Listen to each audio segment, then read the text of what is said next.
Hi friends, मैं हूं एके झा और स्वागत करता हूं आप सबका आपके अपने YouTube channel AK Jha commerce camp में एक बार फिर से। आइए आज बात करते हैं बीकॉम पार्ट 1 के एक बहुत ही इंपॉर्टेंट टॉपिक के बारे में जो बच्चों को बहुत परेशान करती है। अक्सर डिमांड आता है कि सर ये इसके ऊपर एक वीडियो बना दीजिए, इस टॉपिक के ऊपर एक वीडियो बना दीजिए। तो चलिए आज तैयार है एक वीडियो आप लोगों के लिए मैं लेकर आया हूं। सबसे पहले बीकॉम पार्ट 1 के अकाउंटेंसी का ये टॉपिक है, मैं आपको पहले बता दूं। चैप्टर का नाम है रॉयल्टी या कंसाइनमेंट। ऐसे तो बीकॉम पार्ट 1 के अकाउंटेंसी में जितने भी सारे सब अकाउंट टॉपिक्स हैं उन सभी का अलग अलग इंपॉर्टेंस है, सारे चैप्टर से क्वेश्चंस आते हैं, but royalty one of the important chapters है आपके लिए। तो चलिए थोड़ा सा बात करते हैं रॉयल्टी के बारे में। सबसे पहले तो इसके डेफिनेशन के बारे में जानेंगे गाइस कि ये आखिर होता क्या है। रॉयल्टी इज द पेमेंट, या यूं कहें कि it is the payment given by one person. पहले हम पर्सन पे बात करेंगे, फिर लीजी और लैंडलॉर्ड के बारे में बात करेंगे, ठीक है। पहले हम पर्सन के बारे में बात करेंगे। एक व्यक्ति के द्वारा किसी दूसरे व्यक्ति को दिया गया वह शुल्क या वह अमाउंट जो उस व्यक्ति के वस्तुओं को या अधिकार मतलब उस व्यक्ति के द्वारा दिए गए कुछ विशेषाधिकार के बदले में आप पे करते हैं, ठीक है। जैसे एक डेफिनेशन फिर से आपने डेफिनेशन में, it is the payment given by a person to another person for using his or her product, goods and rights, ठीक है। जैसे मान लीजिए कि हमने किसी व्यक्ति को कोई प्रोडक्ट यूज करने के लिए दिया, विशेषाधिकार दिया कि भैया तुम इसको यूज करो, और बदले में उससे एक अमाउंट रिसीव किया। That amount is known as royalty, ठीक है। बहुत लोग रॉयल्टी और रेंट में डिस्क्रिमिनेट नहीं कर पाते हैं। Royalty is different from rent, okay, समझने की बात है। तो रॉयल्टी मतलब कि वस्तु हमने किसी व्यक्ति को कोई प्रोडक्ट यूज करने के लिए दिया कि भैया तुम इसको यूज करो, और बदले में हमको ये जो है वो इतना अमाउंट जो है वो एक ड्यूरेशन बना दिया जाता है कि हाँ साल में, 6 महीना पे, महीना पे, वीकली हमको इतना तुम दे दो, ठीक है। या वो रॉयल्टी जो बेसिकली डिपेंड करता है प्रोडक्शन पे। तो जितना वो व्यक्ति हमसे जब कोई सामान यूज करने के लिए लेगा तो सिंपल सी बात है वो कोई ना कोई प्रयोग करेगा, उसका कुछ ना कुछ उसको उससे बेनिफिट दिखेगा, उससे वो कुछ ना कुछ बेनिफिट पाएगा, तभी जाकर के वो आपसे ले रहा है। सिंपल सी बात है, फ्री में तो कोई कहीं पैसा फेंकेगा नहीं। तो रॉयल्टी एक ऐसा कॉन्सेप्ट है जिसमें एक व्यक्ति किसी वस्तु या अधिकार के बदले में किसी अन्य व्यक्ति को एक शुल्क के रूप में पेमेंट करता है। इसीलिए इसका हिंदी में नाम भी कहा गया है अधिकार शुल्क खाते, रॉयल्टी अकाउंट। अधिकार शुल्क खाते, अधिकार देने के बदले में जो हम अपना इंटरेस्ट या अपना राइट्स या अपना पोसेशन जो हम किसी को ट्रांसफर करते हैं, एंड दैट इज उसी के बदले में हम रॉयल्टी रिसीव करते हैं, राइट। रॉयल्टी के बहुत सारे टाइप्स होते हैं, अलग अलग कंडीशंस में रॉयल्टी का प्रयोग किया गया, अलग अलग कंसर्न में इसको लोग यूज करते हैं। तो सबसे पहला जो टाइप है वो है माइंस रॉयल्टी। माइंस, खादान वगैरह जहां से हम लोग मिनरल्स को निकालते हैं, बड़े बड़े प्लॉट्स होते हैं, बड़े बड़े प्लांट, बहुत बड़े बड़े एरियाज में जो है वो माइनिंग किया जाता है, तो वो भी रॉयल्टी के बेसिस, वो भी जो है वो लीज के बेसिस पे ही किया जाता है। बहुत देखते होंगे बड़े बड़े फैक्ट्रीज होते हैं, वो फैक्ट्रीज जो है वो अपने ही लैंड में लोग नहीं खोलते हैं, वो लीज के फैक्ट्रीज लेके चलाते हैं, ठीक है। तो उस तरह से ही यहाँ पर माइंस रॉयल्टी हो गया। कॉपीराइट रॉयल्टी मैं बता दूंगा, सबको एक्सप्लेन कर दूंगा। पेटेंट रॉयल्टी, ये 3 चीजें होती हैं, सिंपल सी बात है। चलिए हम आपको थोड़ा सा इसके बारे में एक्सप्लेन करें कि आखिर होता क्या है।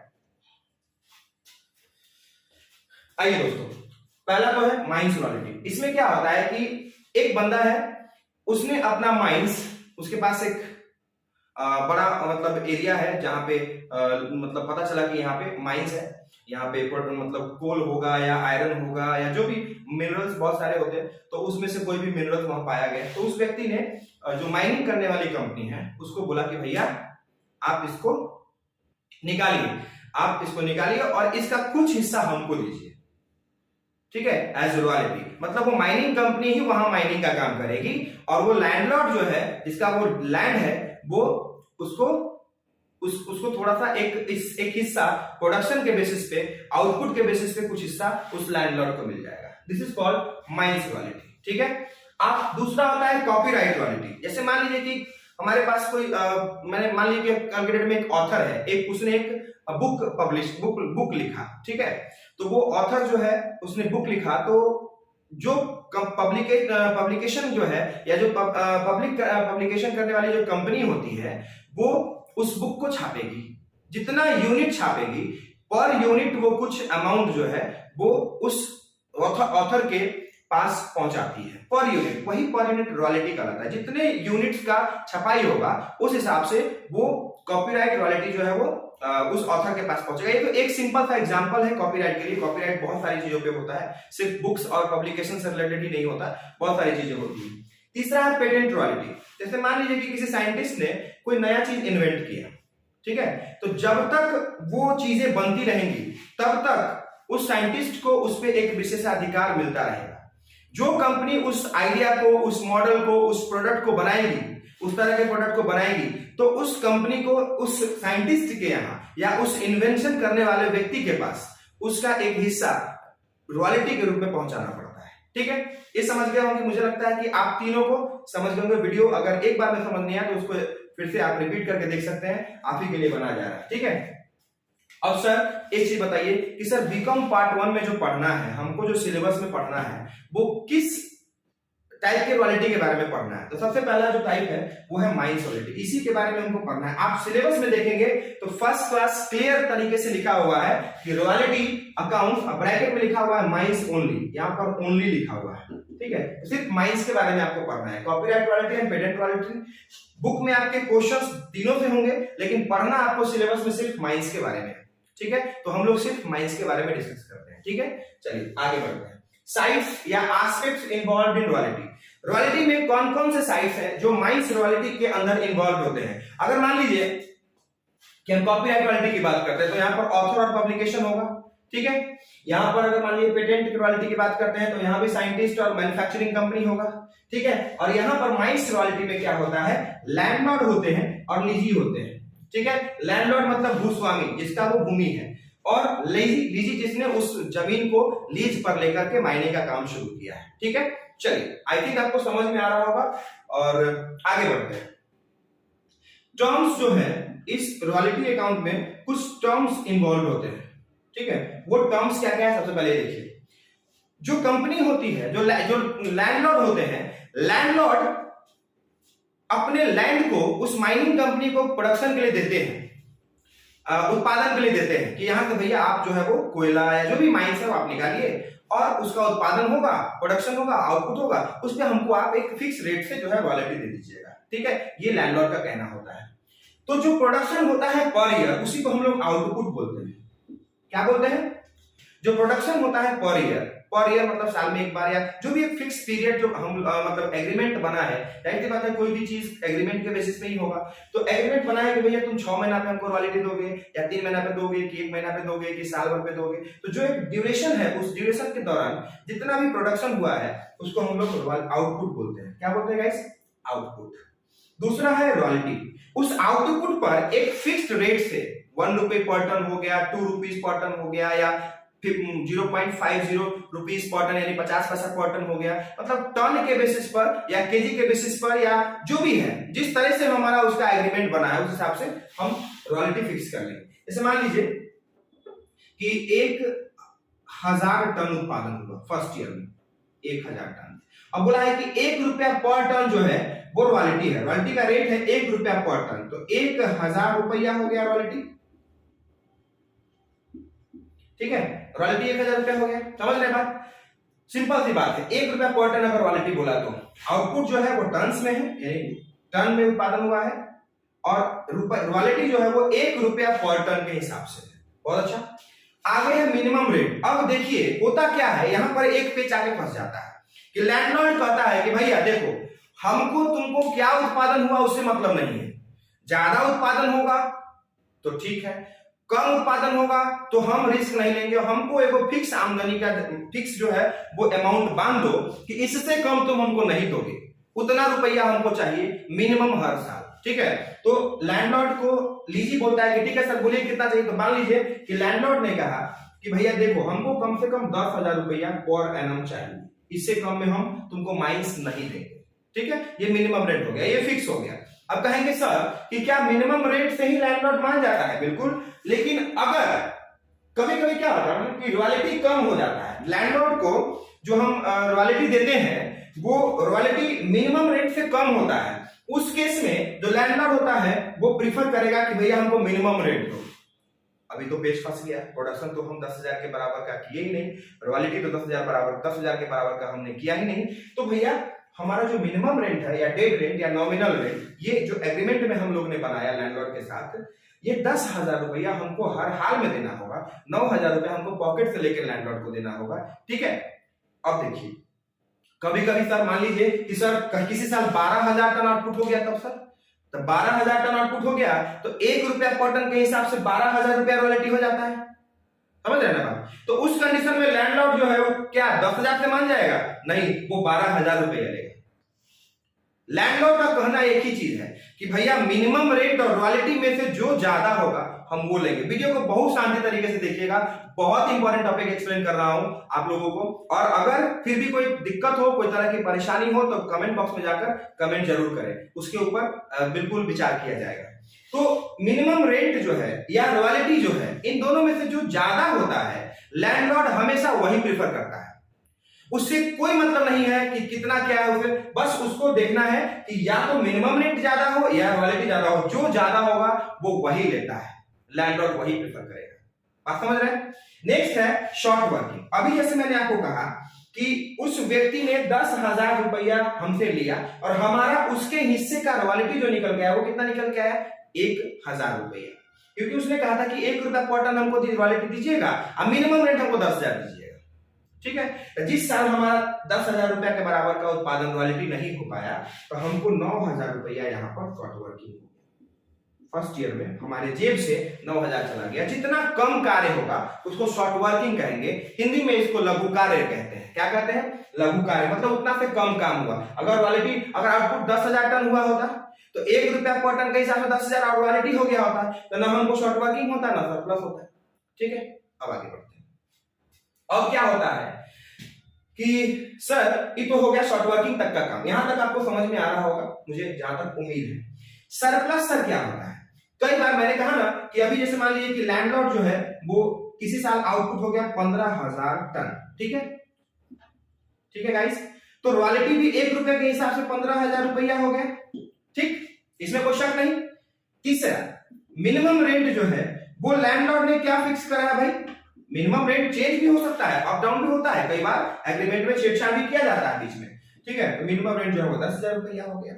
अब यहां पर शॉर्ट वर्किंग नहीं होगा, शॉर्ट वर्किंग वाला जगह जो है वो ब्लैंक रह जाएगा।